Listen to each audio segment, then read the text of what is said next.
jërë ngeen jëf mbokk yi di leen nuyu di leen ziar bu baax di leen baal àq te di leen baalu àq bu baax di ñaan suñu borom defal ñu tawféex ak taysiir comme niñ taamu di ko defee saa su nekk tey ñëwaat ak yéen seen émission les 45 minutes de TDI comme niñ taamu di ko defee saa su nekk waxtu wi jotee ñu ñëw ak yéen di waxtaan ak yéen ci thème yu am solo boole ci itam actualité ak tolluwaayu réew mi. ñu am mbégte ak kontaante di ci dalal suñuy invité tey ñu am mbégte dalal ki nga xam ne nag mu nekk Omar Fall dëkk foofee sa Diourbel nekk chargé de communication bu Pastef Diourbel ñu nar a waxtaan ak moom tey ci actualité waaye itam thème yi nga xam ni dañuy faral di ko démarrer avant ñuy ñëw ci li nga xam ne mooy actualité.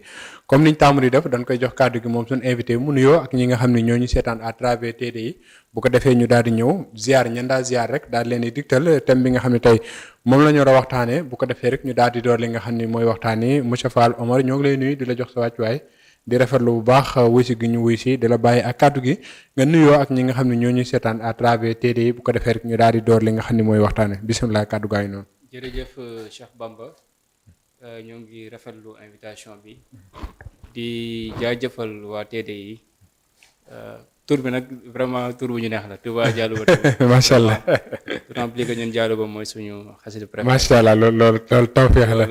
day doon tawféex si ñun. macha allah macha allah. vraiment ñoo am ci mbégte. alhamdulilah. ginnaaw loolu aussi ñoo ngi jiital nuyoo ci kilifa réew bi muy le président Bassirou Diomaye Faye ak son premier ministre muy Ousmane Sonko ak l'ensemble du gouvernement du Sénégal.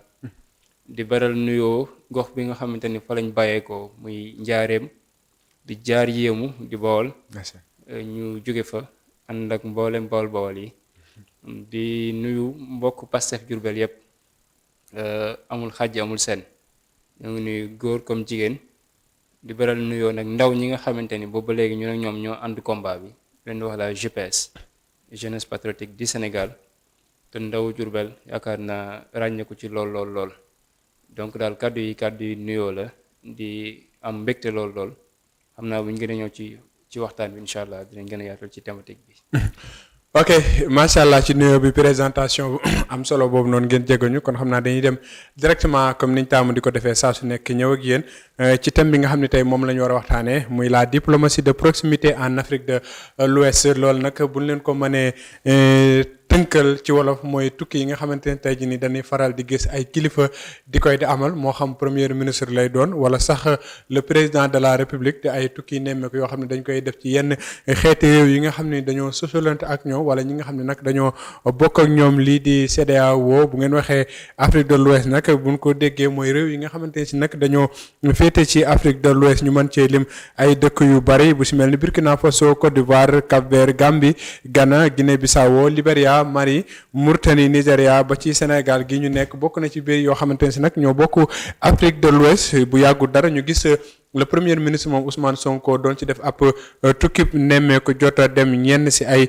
dëkk yoo xam ne jege nañu lool bi si njëkk bokk na ci foofee sa Côte d'Ivoire ginnaaw Côte d'Ivoire itam dem nañ fa nga xamante ne nag mooy Burkina Faso Guinée daal di jeexale tukki bi foofee ca Sierra Leone di ay tukki yoo xamante ne si nag wàllu diplomatie mën nañ koo jàppee loolu xam naa dina si ñëw waxtaane ko baax a baax ñu xool mbir mu ni mel kan moo ci war a dox est-ce que taxawaay bi ci premier ministre am taxawaay bu jaadu la est-ce que dinañ ci waxtaan ak ki nga xam ne nag mooy Omar Fall Pastef chargé de com nekk foofee si Diourbel bokk itam si ñoom leneen itam dinañ ko waxtaane mooy dialogue bi nga xam ne doon nañ ko amal jeex nañ ñuy xaarandi li nga xam ne nag moo ci tukkee ginnaaw yenn si ay désaccords yoo xam ne jot na saa am waaye buñ sukkandikoo ci information yi nga xam ne jot nañu ko am lu ci ëpp ci ay points yi nga xam ne dañ ko doon waxtaane foofee sa Diamniadio daanaka lu si ëpp juboo nañ ko ci ay kàddu dinañ si ñëwaat itam foofee la ñuy jeexale li nga xam ne nag mooy actualité ak tolluwaayu réew mi mbokk yi loolu lépp mooy li nga xam ni moom lañ nar a waxtaanee tey si les 45 minutes de TDI kon xam naa dañuy jox kàddu gi su lu gaaw suñu invité ñu door li nga xam ne tey jii mooy waxtaani waaye dañ koy doore ak li nga xam ni moo nekk wàllu diplomatie ndax tey jii nii nit ñi buñ déggee le mot la diplomatie nit ñi duñ ko comprendre tey jii buñ ñëwoon bëgg nga leeralal ko askan wi lan lay doon. waaw terminologie diplomatie. dafa doon terminologie bu xaw a vaste tey doon lu ñu xaw a miin ndax da ngay gis bu ñaari jafe-jafe amee ci askanu Sénégal bi ñu féete dañ naan nañ ko régler avec diplomatie kon baat boobu rek ci biir firi amaana day tënk lu bëree bëri tey wundu loo xamante ni dafa bëri dafa yaatu bu ñu nee nag diplomatie moom mooy mbir mi nga xamante ni réew mu ne war na koo jëflante ak moroom réewam te bàyyi ko xel ci askan woowu ni nga xam ne ñuy dundee mooy li ñuy wax les réalités sociologiques ak les réalités culturelles diplomatie nag moom mooy nu ñuy fexee ba rataxal diggante réew bu ne ndax ku ne xam na ni buñ nee état d'abord faaw nga am suuf faaw nga am population faaw nga am tamit li nga xam moo lay tënk muy ay charte ak ay loi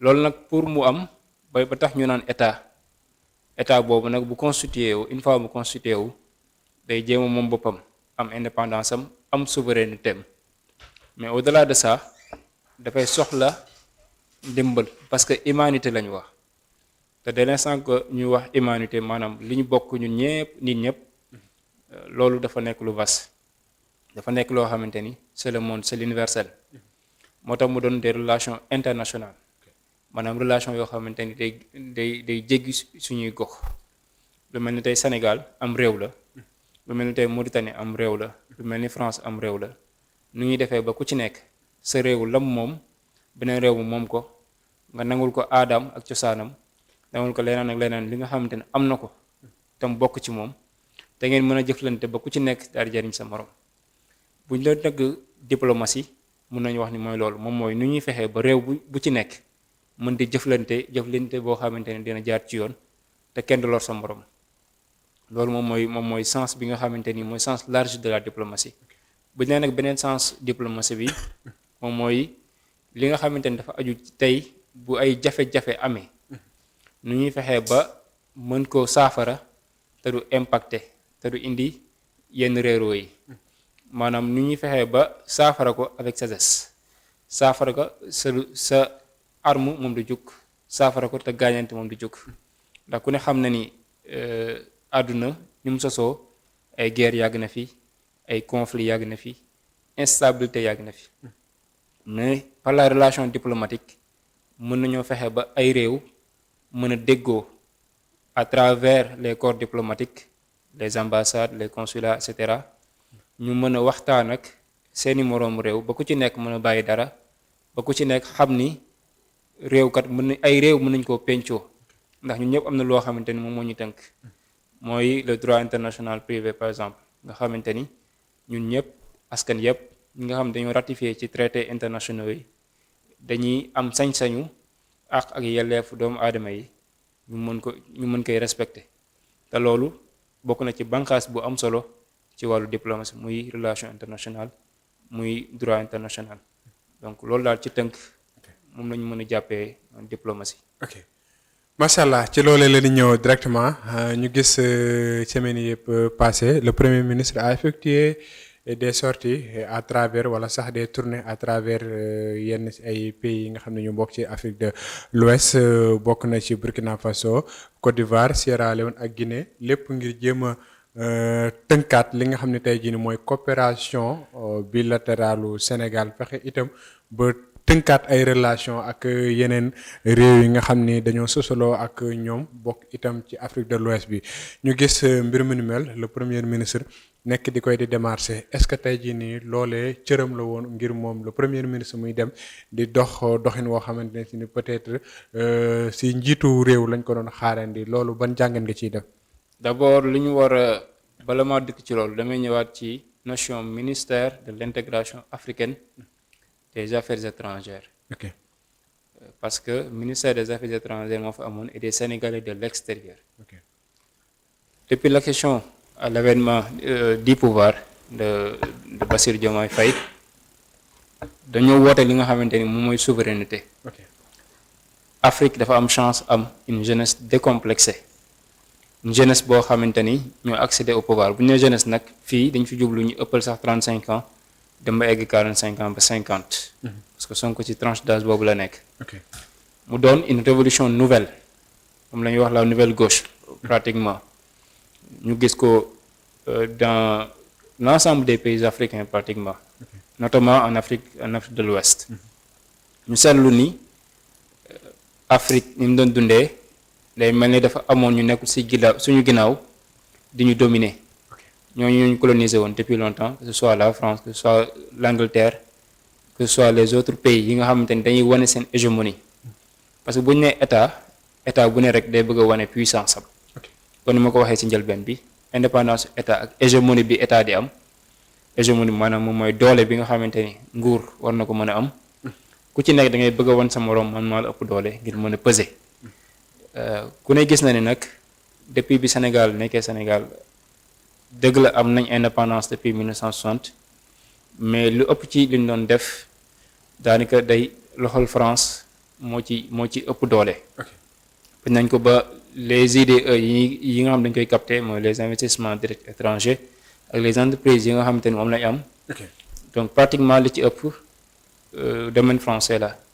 alors ñu ñëw avec Pastef dans l'opposition depuis 2014 2015 ñu gëm ne Afrique war na mën a demal boppam sa nag dàqul collaboration ak keneen mais que ce soit une collaboration gagnante c'est-à-dire une coopération gagnant-gagnant loolu moom mooy lan li tax ñu war a insister d'abord sur intégration africaine moom mooy ni Afrique suñ bëggee mu doon un continent développé ñun d'abord dañoo victime de li ñuy wax balkanisation maanaam dañoo am réew bu yaatu boo xamante ne dañ ko xaaj ay pàcc ku mel ni Sénégal boo ko jëlee ni mu dendee Gambie daanaka mën na benn réew mu doon ñaari réew nga teg ci Mauritanie mu doon ñetti réew alors que loolu boo ko boole woon doon na nekk benn suuf bu yaatoo yaatu sans compter avantage bi ñu am ci poids démographique bi ñu ne nag il faut ñu am li ñu tuddee intégration africaine moom mooy africains yi lëkkaloo seen biir joxante bopp ba lépp lu ñuy def ñu jiital ci seen bopp doon benn say la preuve les Européens bi ñu jógee ci ñaari guerre dañoo toog xalaat daal ni dañoo war a def intégration européenne créer union européenne à part Brexit bi nga xamante ni moo am fan yi avec l'Angleterre bi nga xam dafa génn ku ne gis na ni Europe dañoo dajaloo nekk benn say di xàccanoo ak a dóorandoo ñu gis ni ñoom avec la convention Schengen da leen di permettre libre circulation donc mën nañ déplacer wu ñoom seen biir am une monnaie unique qui est l'euro di joxante doole même boo gisee ñi nekkoon sax dans des crises extrêmes crimes d'austérité par exemple la Grèce teewul dañoo def benn say ngir jàppale leen pourquoi parce que dañoo réussir seen politique d'intégration mais bu ñu ko réussir à 100% au moins réussir nañ ci lu bare donc Afrique ñu gis ni pour mu développer il faut ñun lëkkaloo doon benn say moo tax ñu ni les Africains d'abord mais toujours est-il que duñu éliminer keneen maanaam képp ku bëgg ñu collaborer ce sera une collaboration gagnant-gagnant win-win loolu pour mu am loolu moo tax ñu changer dénomination ministère bi ministère de l'intégration africaine maanaam boo ko déggee rek di nga xam ni ñii comme ni ñuy woowee état souverainiste on l'accepte bien mais souverainisme boobu moom mooy fexe ba li ñuy tuddee indépendance mu doon lu ñu jëmmal mu bañ a yem ci ay wax kase boo seetloo autonomie lañ gën a am que indépendance parce que indépendance mooy moomal sa bopp totalement am sañ-sañ ci li ngay def moom sa commerce bañ a jéggaani lu bari nga xamante ni même boo jéggaani sax di nga am stock bu la doy mais loolu ku xool Afrique xam ni amu ci maintenant ñu seetlu ni ñaari coopération moo am y a les coopérations multilatérales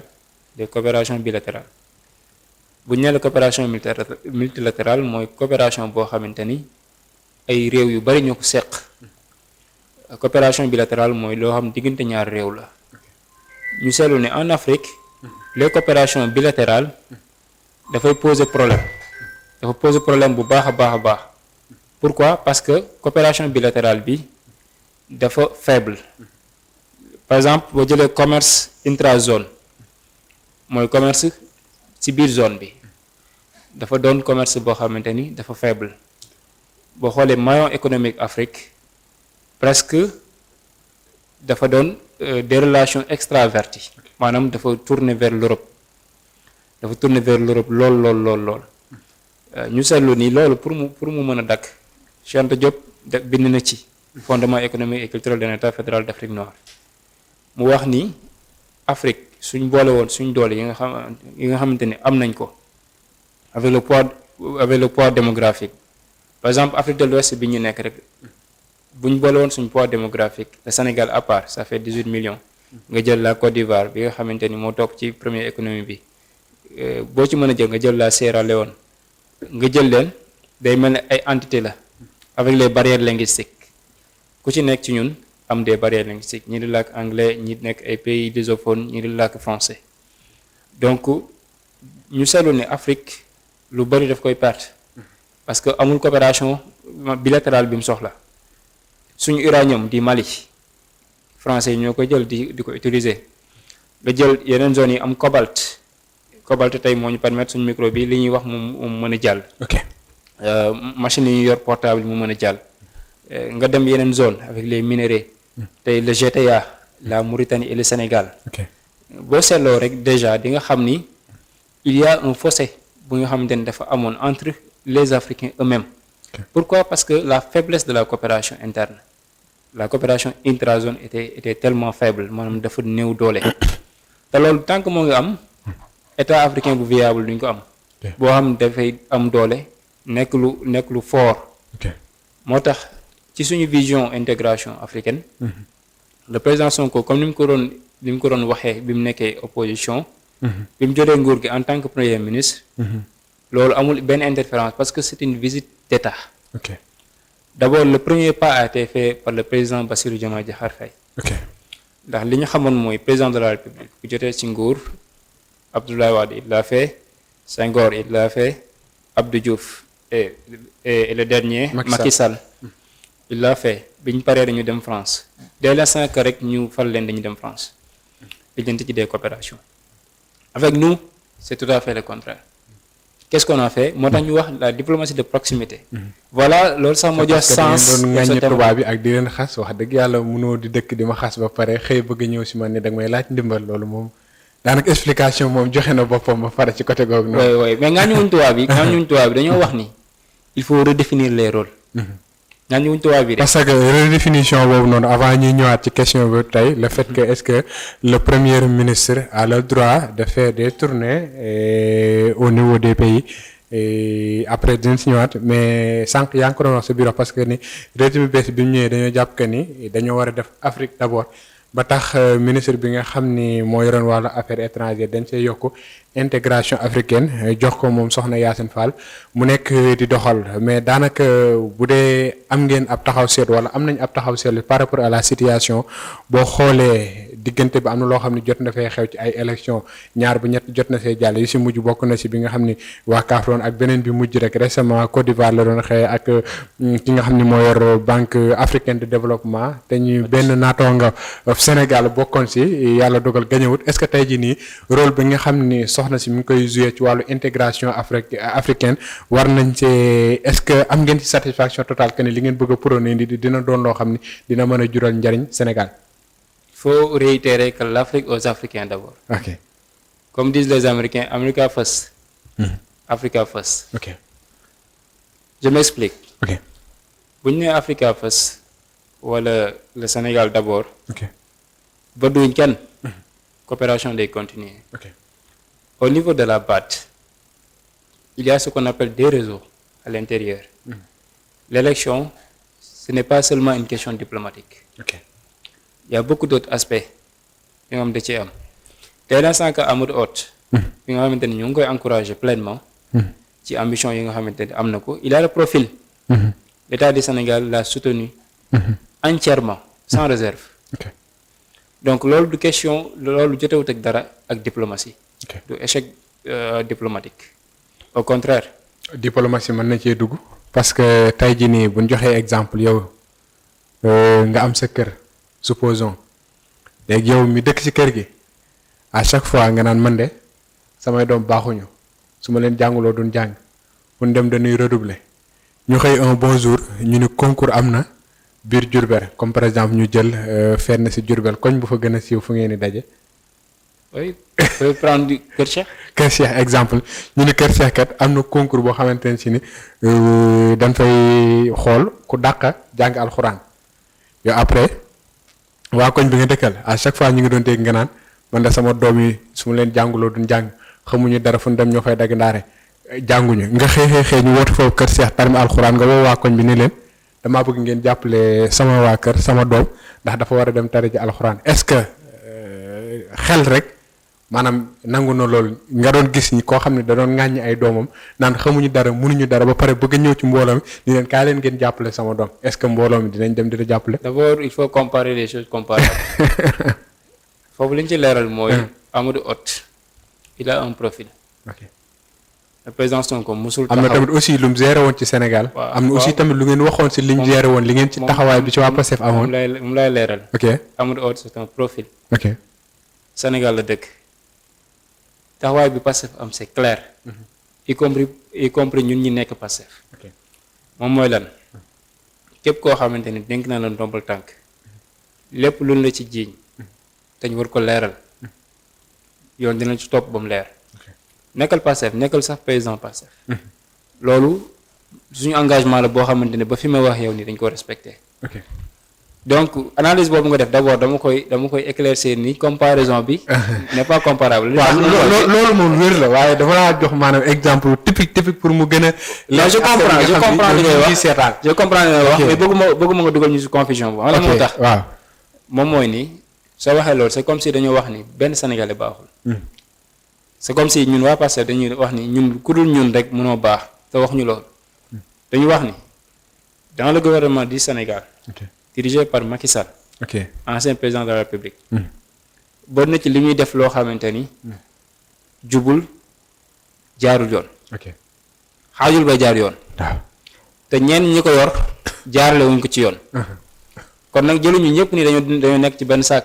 ok newuñu ni képp ku bokk Pastef yaa gën. ku bokkul foofu kii woo gënoo baaxoo mais est-ce que mais li ñu wax c'est clair xam nañ Pastef wala APR ñoom Sénégal lañ xam. non loolu moo tax man la nag ñun dès l'instant kon bu doon loolu duñ ko accueillir au niveau du palais. ok bi ñu yëgee candidature duñ ko soutenir. kon président de la République du ko soutenir.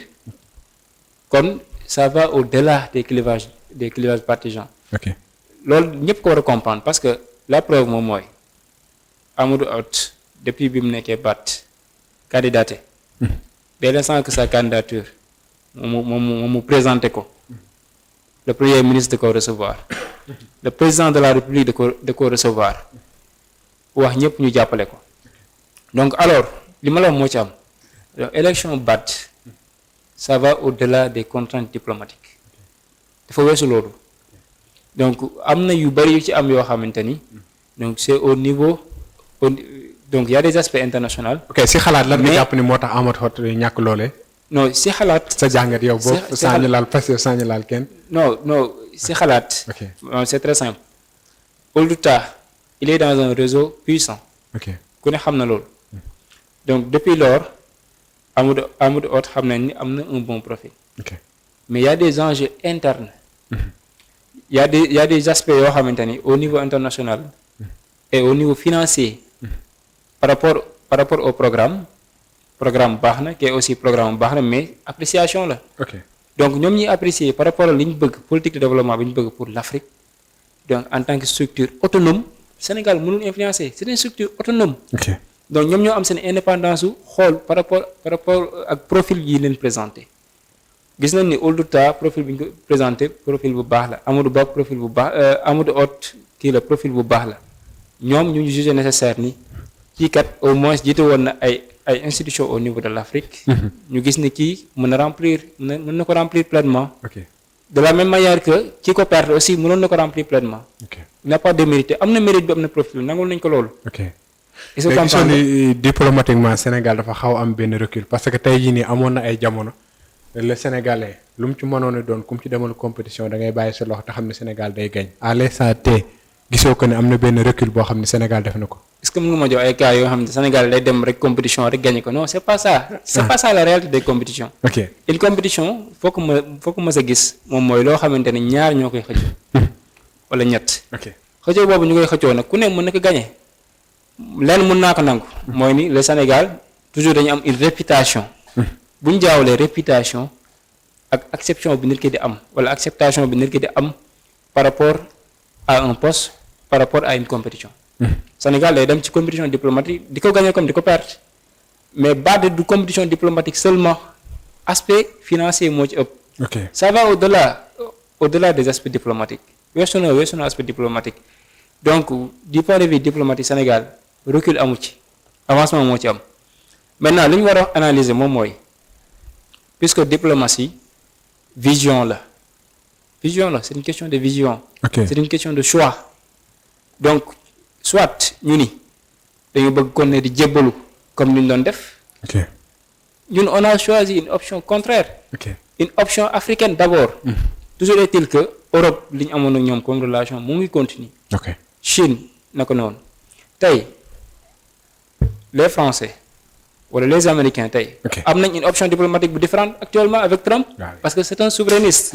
am na lu mu gëm. loolu mu gëm nag nekk une tendance nouvelle dans tous les pays du monde actuel. tey boo demee avec les dragons yi ngay gis avec les tigres. bu ñu mënee asseoir yéen yi c'est parce que am nañ beneen politique diplomatique boo xam ne dañu ko teg. te l'Iran bu toogee ba mën a résister lu bari.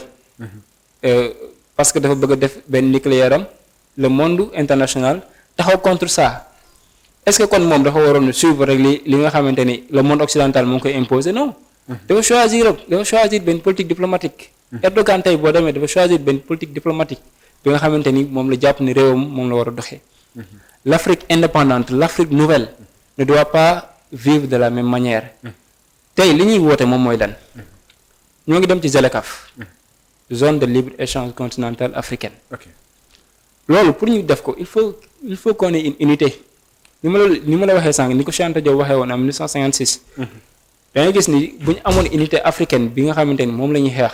ok au moins dinañu dimbali non seulement le poids démographique. CEDEAO bi nga xam moom la ñu am. suñ booloon suñ doole ça nous fait combien le poids démographique ce sera 400 millions d'habitants. ok 400 millions c'est un marché. donc libre circulation bi bu su gënee dox. entre les pays liñ ci bëgg a doxal obligatoirement dinañ ko mën a am. à la fois dina yombal ñun suñuy prix. li nga xamante ne bëgg nañ ko en plus tamit fu ñu waxee ci àdduna dinañu dégg. parce que dinañ xam ni kat ñii di wax benn dank lañ benn zone bu unie la. ok yoo xam ne pare nañ pour défendre seen intérêt. ak ni ñuy doxee am nga ci yaakaar jàpp que ni li nga xam ne bëgg nañ ko dinañ ko réussir. ni ñuy doxee Afrique d'abord. li ñuy doxee mooy l'Afrique d'abord est ouverte au monde une Afrique qui se respecte moom la ñuy doxee. ok Afrique qui se respecte nag loolu. c'est un nouvel élan boo xamante ni. lii ay images yu doy waar. nekkul oui. c'est joli hein. oui effectivement. voilà ça nous facilite. merci avec le PROS. daanaka yii rek mooy ramassé tukki yi nga xam ne doon na ko def ci. quatre pays rek effectivement. tey imagine la bauxite de la Guinée. ok xalaatal lan la mën a def l'uranium. bauxite loolu de xanaa doon naa ko jàng temps. xamatuma c'est primaire xamatuma c'est. La bauxite de la Guinée. avec ces minerais là. qu'est-ce qu'on peut faire pour l'Afrique. c'est exceptionnel. ok c'est exceptionnel. mais est-ce que Afrique am na les moyens d'abord. non loolu tamit aussi. personne n'a de moyen. personne n'a de moyen. il faut mais tamit ñi am moyen boo nangut a collaborer ak ñoom. est-ce que di nga bëgg a produire yi di nga ko mën a produire. donc vous n'avez pas bien compris. aussi ñëwal ma xool li ñu wax moom mooy. il faut une collaboration saine. Pourquoi? Parce que les matières premières. Définir les contrats. Matières premières, les contrats. Vous avez vu 150 milliards yi nga xamante ni avec la renégociation moom la ñu am. gars yi annoncé nañ ñu ko. 150 milliards. ah oui donc renégociation des contrats pourtant on avait dit que les contrats mënuñu ko renégocier. parce que boo ko defee sanctions yi la ciy dal du ko jar. pourtant on a pu le réussir. L'impossible n'est pas africain loolu moo war a doon suñ philosophie. donc loolu pour ñu atteindre ko nekkul ni dañuy dugg ci arrière-pensée ni tant que l'Europe n'est pas derrière ça ne passe pas. ok Pourquoi? Parce que Europe am na lu mu soxla ñun obligatoirement Europe amul matière première yëpp. lu ëpp ci li mu am fii la koy jëlee ñun am nañ loo xamante ne ñoom am nañ ko te ñun amuñu ko am na ay compétences yu ñu am yu gën a avancé que ñun forcément il faut qu'il y ait une collaboration loolu moo tax ñuy wax collaboration. mais une collaboration gagnant-gagnant. bu njëkk ba dama la jox exemple bu simple. moom mel ni yaa nga moom sa gétt. gétt bi yaa nga mën ci gagner 100 têtes. wala 100 moutons. par exemple. nga ñëw ma déngal gerte ba pare. ma war ci am 20 nga jël ci 80. mbaa sama bukki bi du la màgg. waaw naan la c'est li ngay comparé comparable de. oui si vous voulez mën nañ jël pays mën nañ exemple ñu jël suñu pays. suñu pays am nañ pétrole. am nañ pétrole. am nañ gaz actuellement. maintenant est-ce que dañuy nangu jël 90% yi jox ko Europe 10% yi ñu daal koy garder. est-ce que dañ koy nangu. non waxtaan wi jubóo léegi maintenant loolu la sa doole mutew ko ndax suñ péage yaa ngi nii ba tey ji mënaguñ see jariñu. ndax amuñu woon moyen yu ñu ko defaree. mais parce que une collaboration dafa war a am lu muy jariñ. xala moo tax mënuñu si woon jariñ. pour réussir cette collaboration il faut privilégier la formation. dans les nouvelles coopérations xam nga lan mooy base bi c'est la formation. da ngay coopérer ñu former koo xam day mën loolu.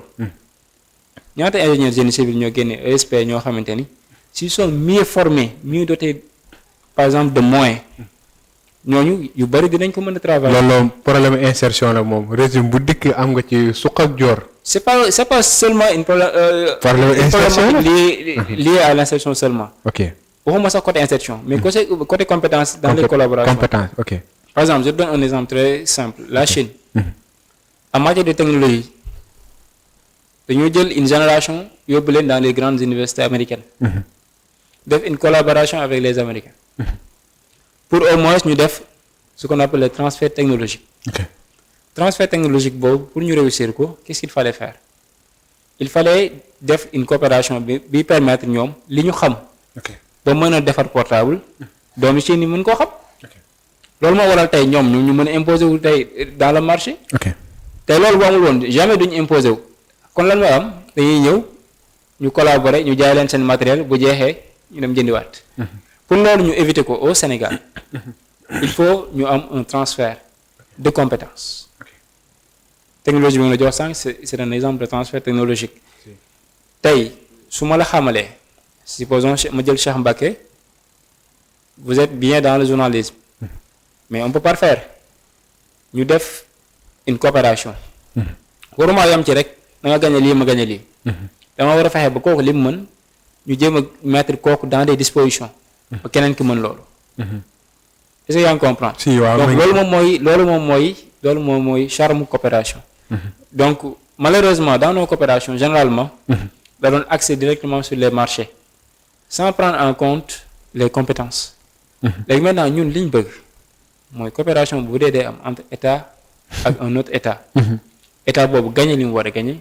yëg ci boppam ñu yëg suñu bopp te kenn du gaañu. loolu la ñu woote mais waxuñu. il faut éclaircir que ñun waxuñu ni France. ñu nag moom seqatuñ dara. wala duñ fa dem. waxuñu Allemagne sequñu moom dara déedéet. dañ ne fu ñu gis suñu njariñ dinañ ko jëli sàmm ko kooku bu ciy gañee njariñam. moom mu sàmm ko ñun aussi ñu sàmm suñu njariñ. sama bopp nag moo la gën damaa gënal tekkul ni bañ naa la. bopp ma gënal du bañ naa la. effectivement loolu la war a di wax donc. léegi directement day tax ñu ñëwaat ci suñu première question émission par rapport ak rôle bi nga xam ni. le premier ministre moo ko nekk di koy di dox est-ce que rôle am la. waaw il faut comprendre que dañoo dugg ci posture bu bees. waaw posture bi il faut ñu comprendre que le président Diomaye ak Sonko premier ministre. dañoo indi benn structure gouvernementale boo xamante ni c'est historique. c'est historique. mais toogu nii tamit war nañ koo xoolaat de. lii nii c'est historique xanaa tànki daan naka mën wala yéen li ngeen ko gisee defu leen kaa. c'est historique xarab la ñu historique boobu noonu commenté la noonu lii. waaw. maa ngi wax sans farfarloo quoi. ñun parparloo wuñ. waaw amuñu parparloo. waaw mais léegi sa jàngati lii. mais lii man dama koy def sax. non mais maanaam di ko def. ah kon yow lii nii amul benn. non gisuma ci problème quoi. ok lii gisuma ci problème. on y va. gisuma ci problème. dèjà saak ki nga seqal wan nga ko tout le respect nécessaire. tout le respect nécessaire gis nga lii. waaw ci cadre toogin ak waxee nag yëpp. ci cadre toogin gis nga lii ngay gis ni daa am ñoo xamante ni ils sont dans le vide politique. Lorsqu'on est devant une opposition vide bi nga xamante ni yëre sax da koy kaas nan la moo tax Sonko war a sol yi lii wala moo tax moom war a sol la au lieu ñu dugg dans les débats de fond ñun suñ politique en tant que Pastef ñun dañu indi ay idée indi idéologie. li nga wax ni dafa tax sama xel dem indi ci waxi Moustapha Diakhaté mooy bi ni lancé dialogue bi. effectivement bi président àndee ak premier ministre ak le président de l' assemblée nationale. bu ñetti photo yooyu ñu àndi dem après ñu ngi wax ba ree mu ni non. ñu xamuñu diplomatie quoi lu tax xamuñu protocole lu tax ñuy ree. effectivement xam nga Sénégal dafa nekkoon ci otage bu grave boo xamante ne ñun suñu jëm bopp vraiment nous sommes libérés sa libération boobu par résilience Ousmane Sonko foofu la jaaree du moom kese c'est toute la jeunesse sénégalaise. ñoo ci ànd ak moom toute la jeunesse sénégalaise tey ci plateau bi maa ngi leen jaajëfal. ñooñu kenn amul seen fay.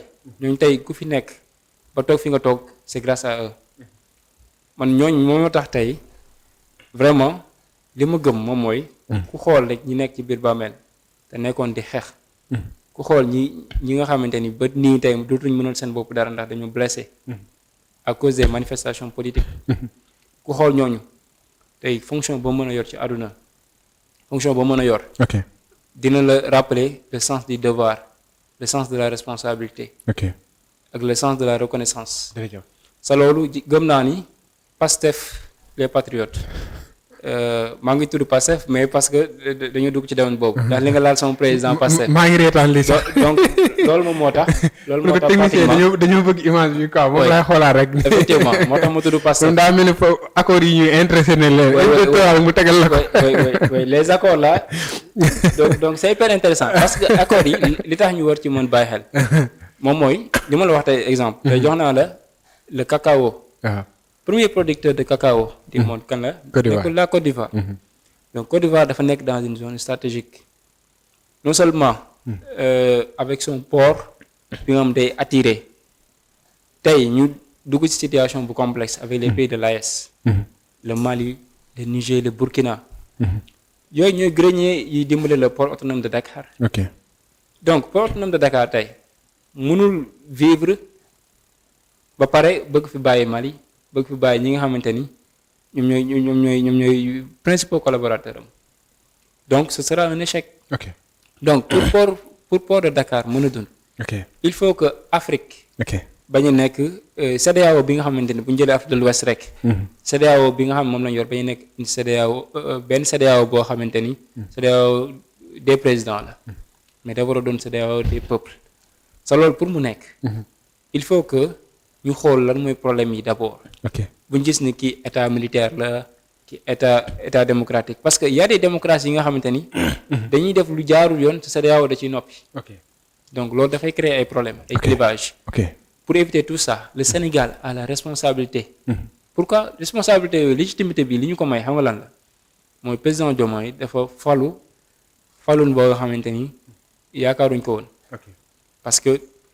ku ne gis nañ ay tension préélectorale amoon nañ bi président Macky Sall nekkee donc tension yooyu ñu jóge fi yàlla suturaal ñu ba lépp amee ci dal jaaree ci élection mu gagné légitimement et historiquement parce que opposition la jógee gagné premier tour plus de 54%. kon kooku dafa am légitimité pour wax ci Afrique. d'accord donc légitimité boobu nag moo yóbbaale président Sonko parce que kooku moo joxoñ kooku pour mu doon ko Sonko am benn regard panafricain.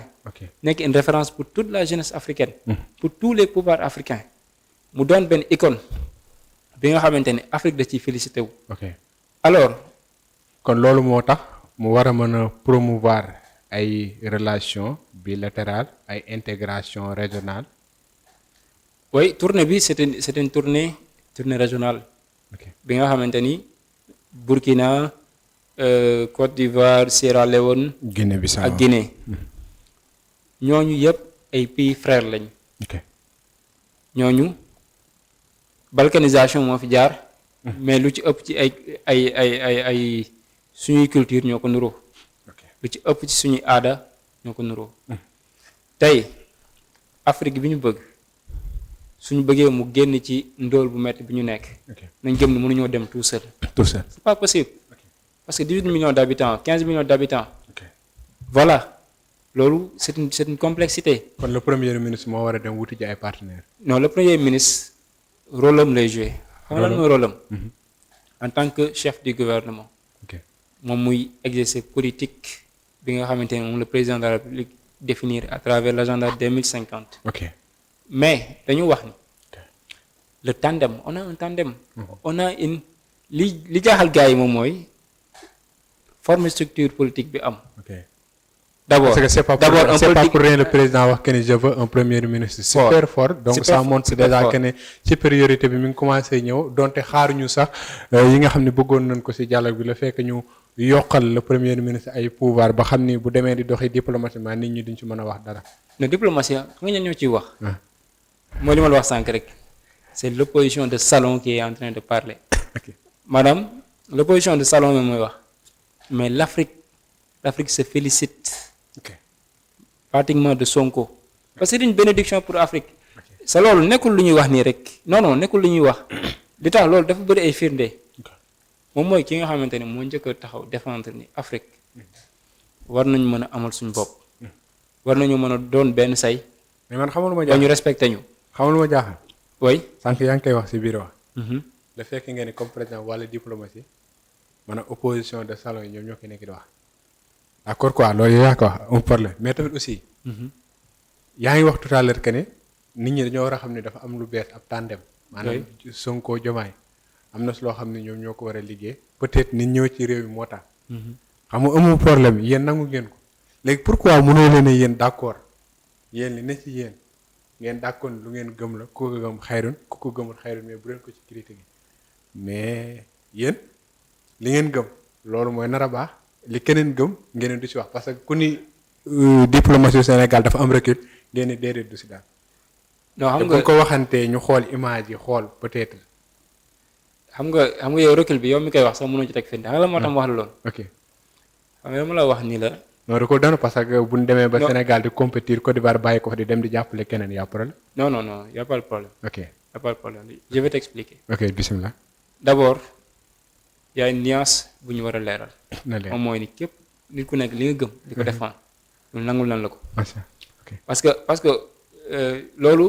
ay prix mais yéen da ngeen di gaaw ay 72 heures ki 48 heures moo tax gars yi fi ne bant bu guddi lañ leen a laale. non en tout cas.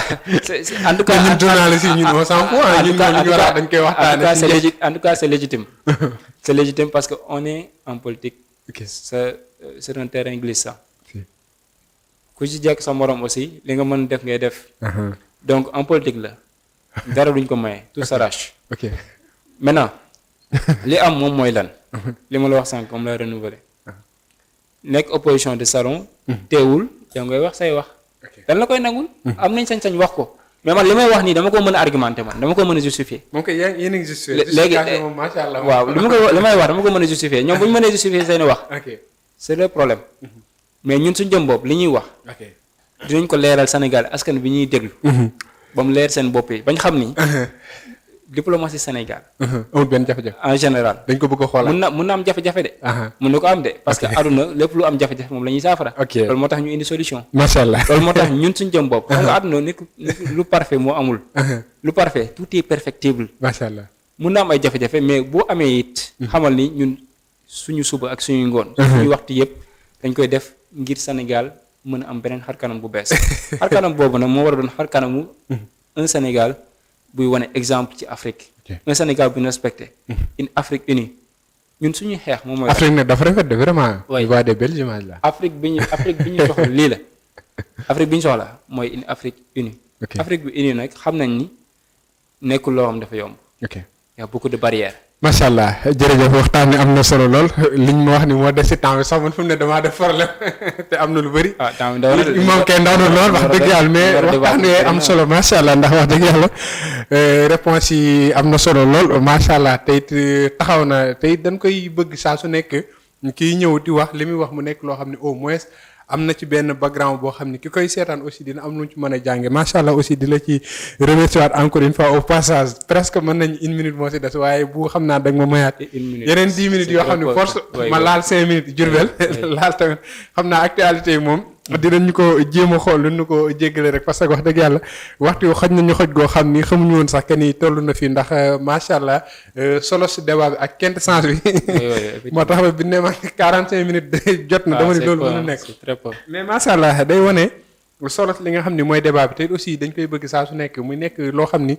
dina amal njariñ askan wi tey jii bu ñu ñëwee directement si Diourbel am ngeen député.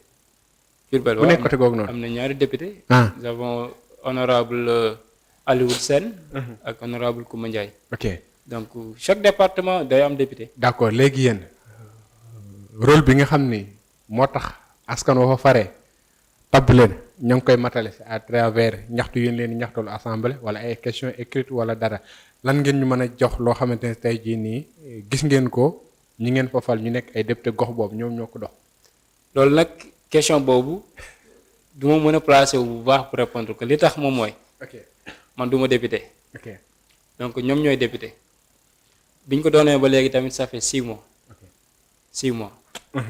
mois de juin bii lay doon 6 mois. ok li ma mën a seere daal ba xam ko moom mooy. ok ñoom ku ci nekk ci ñoom en tant que rôle député biñ ñëwee au pouvoir ku ne gis na ni député bi ñu am. ok wute nag député yi ñu xam. bu ngeen leen gis assemblée ñuy wax da ngay xam ne carrément ñii ñi ngi wax. moom laay leeral. moom laay leeral dama ni député yi ñu xamoon wute nag député yi ñuy gis. député parce moom que bi ñuy gis moom mooy yi ñuy gis ba tey rek. non non non la majorité lu ñu indi loi moom la ñu. non moom laay soit la situation da ngay déglu rek ma leeral looloo fa nekk da ngay déglu ma leeral la non non loolu nekk foofu. lu fa nekk mu ñëw waaw. député yi ñu xamoon ak député yi ñu am bokkul. les différences. différence bi moom laa lay wax tout de suite. ok député yi d'abord il y a une formation interne. parce que ku ne gis na ne bi ñu falee en novembre. yàlla may ñu majorité Sénégal yi wóoluwaat ñu. ok jox ñu assemblée. majoritairement. di leen ci jaajëfalaat. di leen xamal ni dina baax incha allah boobu lañ def une formation ñoom interne. muy l'ensemble des députés. pour ñu xam seen rôle. ñu xamal ci ku ci nekk ci ñoom. ñu leen doo leen député du parti. ok vous êtes des députés du peuple. vous êtes là pour le peuple sénégalais. c'est vrai nag dina am ay proportions yu ñu jógee. comme ni ñu ko laajee sànq ci département de Diourbel département de Mbacké et cetera te ñu jóge ci ay gox-goxaan yu wute yu faree ci biir réew bi mais loolu yëpp teewul Sénégal dañuy nekkal di ko liggéeyal député yooyu tey boobu léegi ku gis seen doxalin xam ni ñii waa Pastef sax dañuy indi dara assemblée yu taxaw ñenn ñi ni lii gisee wuñ ko nii waaw am na yoo xam ne duñ ci xaar xalaat dañuy dikk rek taf dem. yan ak yan la 6 mois xam nga 6 mois de ay levée d'immunité parlementaire. levée immunité parlementaire. waaw yi nga daan gis ñaata la daan diire 24 heures. yooyu ça dépend rek. attendez non dama lay leeral historiquement mu ngi fi. parce que dama lay leeral historiquement daf fi nekk. nekkul levée immunité parlementaire bu mën a am 24 heures. loolu mënut a yéen maanaam. parce que non nekkul déjà commission ad hoc déjà loolu ngay njëkk a créer. loolu au moins dama lay leeral li fi daan am. ba ci des mooy convocation waa commission ad hoc convoqué la ñu xool saytu. non li fi daan am jox bu leen doyut ñu soog laa yóbbu. li ngay wax ak li fi daan am bokkul de. li fi daan am mooy very fast track moo fi daan am. fast track la ñuy wax mais very fast track sax moo fi doon am. ok levée immunité parlementaire. daawul sax diire fii 48 heures. ok daawuñu suivre benn procédure normale. ok le président de l'Assemblée nationale El Malick Ndiaye bi nga xamante ne maa ngi koy. jaajëfal lu tax ngeen xam loolu. maa ngi koy jaajëfal pression ci justice. maa ngi koy jaajëfal ci rénovation bi nga xamante ne mu ngi koy def ci assemblée ak xar kanam bu bees bi nga koy jox. rawatina sax. média parlementaire bi mu bëgg a ubbi. oto yi mu bëgg a jëndal gars yi tamit gars yi. wax nañ ci des fois wax nañ ci de. oto yi dama lay soo bëggee tamit ñaar koy leeralaat ay député yi dem di jël ay cag-cag ak yooyu moom vraiment moom. xam nga war nañ koo d'abord oto yi liñ ci war a xam. ay moom mooy taxi ak yooyu député kooku ndaw lu kii la askan wi la. oto yi liñ ci war a xam d'abord moom mooy oto yi liñ ci war a xam. te li may wax si El Malick laa jëlee waat source am di ko waxaat. ok oto yi liñ ci war a xam moom mooy benn. députés yu ñu koy wutal sont des députés du peuple. Ils sont là pour le peuple sénégalais. Deuxièmement, députés yooyu li ñuy wut ci oto dañoo am seen indemnité boo xam ne c'est une indemnité fixe mensuelle de 900 000 francs. buñ leen xam nga loo xamante ne dañ ko fi teg nekkul ñun ay loi la. loi nekkul da ngay teg xëy suba changé ko seen indemnité la seen droit la quoi. c'est un acquis. nekkul lu leen di may wala lu leen di sarax. c'est un acquis. acquis boobu nag am nañ ko ñoom ñu nangoo tellement yi mën a négocier ak ñoom bañ nangoo bàyyi seen acquis boobu ñu dencal leen ko mu doon oto yi nga xamante ne ñoom duñ ko moom de assemblée moo koy moom. député bu fa jógee dañ ko fay bàyyi. dañ ko fay bàyyi auto assemblée la. ok léegi nag peut-être suñu paree ci législature mën nañu waxtaan xëy rek nga fay peut-être 20%, ça dépend. loolu mën na nekk. mais de toute façon auto turu assemblée lay nekk. donc alors kon loolu c'est bénéfique pour l'État. seen matricule yooyu yëpp nañ ci def assemblée nationale. assemblée nationale moom moo koy Mbàkke gis ñu bind Balla Aïssa. AD lay doon assemblée moom mooy yëpp. ab delloo.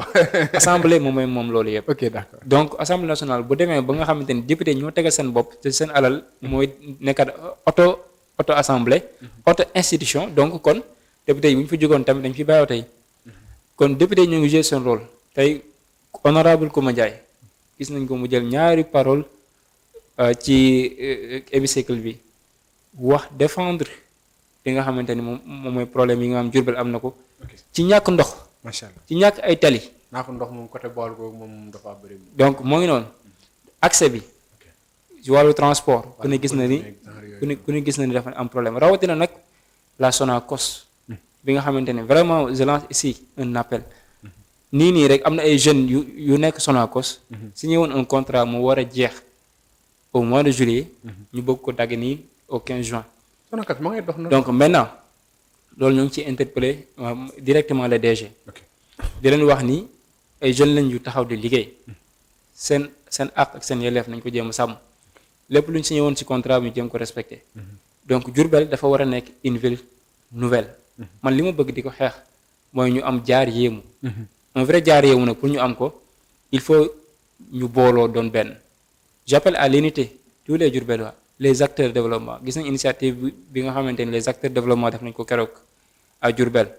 di lancer benn activité bu ko defee Diourbel waaye mën ci yegg seen bopp. donc maintenant bu fekkee émission bi day bëgg a jaar da nga may may rek da nga may rek ma jàllawaale des activités yi nga xamante ni vraiment am nañ ko war ko dérouler d'abord damay fàttali ci révision ordinaire bi si vous me le permettez. C'est bon, donc révision ordinaire bi dafa war a jeex en principe le 10 juillet di wax ndaw ñi ñu gaaw dem bindu ci ñi nga xamante ni les primo votants lañ maanaam ñoo ngi doog am 18 ans dañoo war a dem ci seen préfecture bu dee Diourbel wala sous préfecture ci biir département bi su ko defee ñoom ñu mën a bindu ñenn ñi pour changer seen lieu de vote ak seen statut yi parce que ñu si bëri ay non inscrits moom la leen defal donc loolu il faut ñoom ñu mën ko changer parce que carte d'identité mooy soppi rek carte d'identité doole la rawatina ci ndaw ñi képp ku am 18 ans ñoo ngi ci soññi bul xaar demal si préfecture bu la gën a jege yow nga dem yow nga mën a inscrire bu ko defee yow nga mën a am sa carte électeur sa carte d'identité bi ci topp moom mooy on a des activités à faire activité section communale de Diourbel di ci woo tous les Diourbellois tous les acteurs les coordinateurs départementaux ñoo ngi leen ci woo activité boobu moo ngi war a am le 9 mu war a doon suñu activité sportive yëpp hommage à Mami Diouf doon une vaillante patriote bu fi jógee ànd ak ñun ci xeex bi malheureusement arraché à notre affection si benn accident donc ñoo ngi koy ñaanal yàlla yërëm ko di ko rendre hommage si le 9 boobu le 10 ñu war a def un débat sur wàllu engagement politique ak construction du développement donc mu doon ñaari activité phare yi nga xam war nañu ko amal en tout cas loolu mooy activité yi ñu war a am le 9 ak le 10 ñoo ngi lancé waat un appel solennel à l'ensemble de la jeunesse di wax ndaw ñi ñun ak ñoom ñoo ànd parce que man fépp fu may waxee rek je parle pour représenter la jeunesse donc ma leen di wax ni leen nañ ci nekk nañ ko gëm donc nañ xam ni vision 2050 bi nekk loo xam ne dañuy gunge gars yi ñu yor nguur gi rek ñu daal di dem toog non on doit continuer à les appuyer on doit être auprès d'eux. ku leen attaquer gauche ngeen génn dem droite. ça va dépendre ñun Pastef fulla dañ ko am ak fayda loolu dañ ko am. loolu suñ force la waaye teewul lu ñuy débattre rek ci argument lañ koy.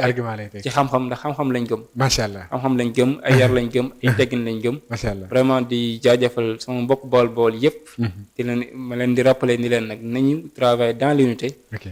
bokk daal koy gëm incha allah rabbi li ñu bëgg ci njaareem. wax dëgg fa yàlla ngir ñu mën ko réussir bu baax a baax. macha allah sant ko gërëm ko moom Omar Fall doon am mbégte bu baax doon ànd ak moom ci seen émission les 45 minutes de TD yi tey dem nañ ba sax daanaka 55 minutes léegi mat une heure di ko jéglu wax techniciens yi message ba tey maa ngi koy nekk di gis waaye di leen tuubal baax comme ni ñu leen ko waxee woon rek bëggoon nañoo waxtaan sax ci par rapport ak conclusion yi jugee si dialogue national bi ñu doon amal waaye nag daanaka waxtu mooy ñu ko waaye li ñu si mën a jàpp comme information lu ci ëpp ci waxtaan wi daanaka juboo nañ ci yenn ci ay cadre rek lañ ci dégg yoo xamante ne peut-être am nañ ci ay ñàkk a déggoo bokk na ci li nga xam ne moo doon dindi article 80 bi nga xamante ne si nag nit ñi ñoo ngi ko jàppee offense au chef de l'État alors que mbir mu ni mel mi ngi jëm ci wàllu trouble à l'ordre public beneen bi itam jëm na ci wàllu li nga xam ni moo nekkoon le chef de l'opposition kan la war a doon fu mu war a jóge ki topp ci président élection présidentielle ginnaaw bi jàllee ki jël deuxième moom moo ko war a nekk wala itam dañuy xaar ba dem élection législative yi sa assemblée nationale ñu jële ko fu mu nekkoon ay mbir yoo xam ni